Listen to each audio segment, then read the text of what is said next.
Je m'appelle Eyong Eno, je suis footballeur professionnel et société de l'équipe nationale du Cameroun. Et aussi joueur professionnel avec le Standard de Liège depuis 2014. Ajax Amsterdam, c'est la base que j'entre en Europe et puis je commence une carrière professionnelle vraiment à un niveau plus élevé. J'étais là-bas presque 5 ans. J'ai gagné 3 titres.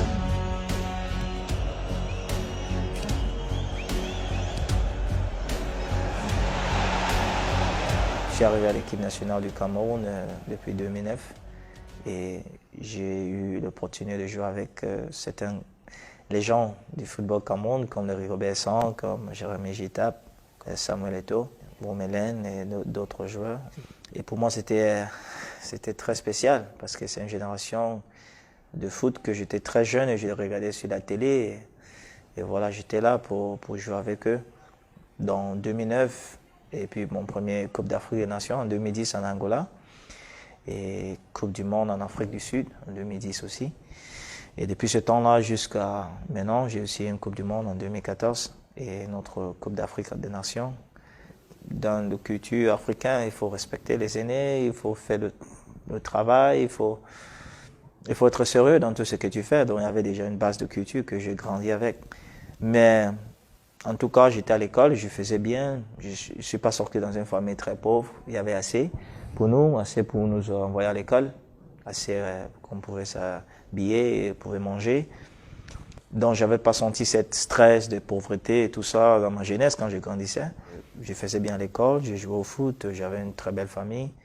Mais il y avait toujours une vie dans moi. Et je ne savais pas encore. Je ne savais pas ça signifie quoi. L'année 2002-2001 où j'ai fait un voyage pour aller à l'école dans une autre ville de Bamenda. Après 3 mois, j'ai rencontré, je l'appelle un jeune, je l'appelle un ami, je l'appelle un frère. Il parlait de Jésus, il parlait de l'amour de Dieu, mais c'était différent pour moi parce que je me suis planté là et il a commencé à exposer l'amour de Dieu pour l'humanité. Tout le monde est né dans le péché. Et Dieu a tant aimé le monde qu'il ne voulait pas laisser l'homme dans le péché et puis il envoie Jésus pour venir nous ôter de notre péché et nous donner cette vie abondante, cette vie éternelle, qui n'est pas seulement dans les cieux, mais déjà ici, sur cette terre, tu commences à avoir l'expérience de cette vie qui est pleine de joie, qui est pleine de cette relation que tu peux avoir directe avec Dieu. Je ne pouvais même pas imaginer que c'était possible de parler à Dieu directement, de sentir la présence de Dieu là où tu es. Dans ma tête, comme un jeune, je savais que Dieu était très haut, très loin, et personne ne pouvait pas rencontrer Dieu. Il est venu rencontrer l'humain, il est mort pour nous, il est mort pour notre péché, c'était réel, et maintenant son amour est venu sur moi, et j'ai vu que j'étais un péché, j'avais besoin d'un sauveur. La vie qu'il me donne, c'est une don, et je ne dois rien payer pour ça. Jésus est venu offrir ça pour nous. C'est ça c'est l'amour de Dieu. Et je ne dois pas faire aucun protocole religieux pour avoir cette vie. Il dit c'est libre. Cette vie que je sentais en tant que jeune, en grandissant, c'est là que je suis que cette vie a été remplie. C'est de là que ma vie change complètement. Je reviens chez moi.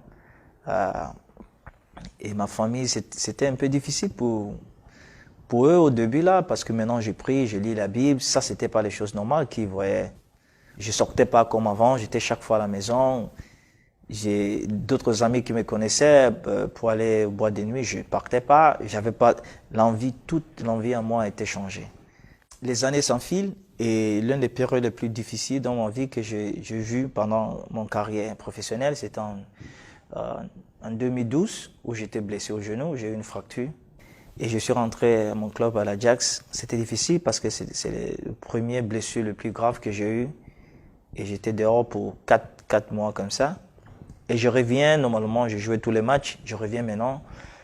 Et c'était difficile de rentrer dans l'équipe parce que l'équipe tournait bien. Et c'était la première fois, après 4 ans que je suis à l'Ajax, que je ne puisse pas jouer comme j'ai joué avant. Et c'était une période difficile. Parce que tu reviens dans l'équipe, tu reviens fort, mais jouer, tu ne pouvais pas jouer.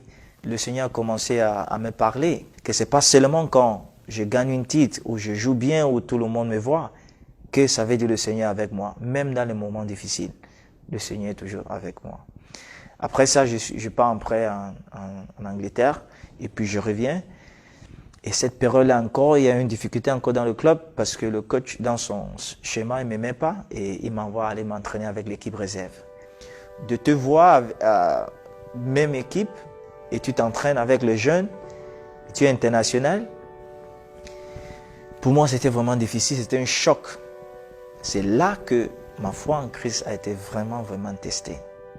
Et c'est là que Dieu révèle mon cœur et commence à travailler dans mon cœur et dit, mon fils, il y a beaucoup de choses que je suis en train de te montrer. Parce qu'il y a les moments quand tu continues seulement dans cette marché-là où tout se passe bien. Vous gagnez les matchs, vous gagnez les championnats. Il y a beaucoup de choses que je veux te parler que tu ne vas pas écouter. Parce que tu es occupé, il y a beaucoup de matchs, ça va très très vite. Mais il y a les moments quand tu recules, tu es tranquille. À ce moment-là, tu vas payer attention à tout ce que j'ai à te dire. C'est après que j'ai compris, même si c'était comme si c'était une mauvaise circonstance, c'était les choses qui n'allaient pas bien. Mais c'était l'une des périodes que j'ai eu plus de plaisir à passer du temps avec le Seigneur. Parce que de là, j'ai ressenti encore l'amour de Dieu à une autre dimension qui est plus que seulement réussi, mais au fond, un amour qui dépasse la réussite. Un amour qui dépasse le succès que les gens voient avec les yeux. C'est un amour qui te rend content et heureux alors que tu n'as rien gagné, qui est physique. Tu peux vivre avec ça, même dans le désert, même sur les montagnes, même dans la rivière. Tu comprends que Dieu est ta suffisance.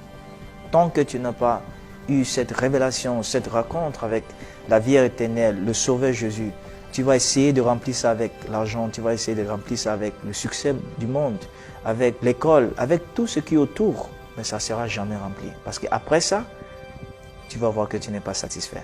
Tout ce que tu dois faire, c'est ouvrir ton cœur et reconnaître que tu es un pécheur et accepter Jésus comme ton Seigneur, ton Sauveur. Et demander le Saint-Esprit d'entrer dans ta vie et c'est lui qui va te donner la force de mener une vie qui plaît à Dieu.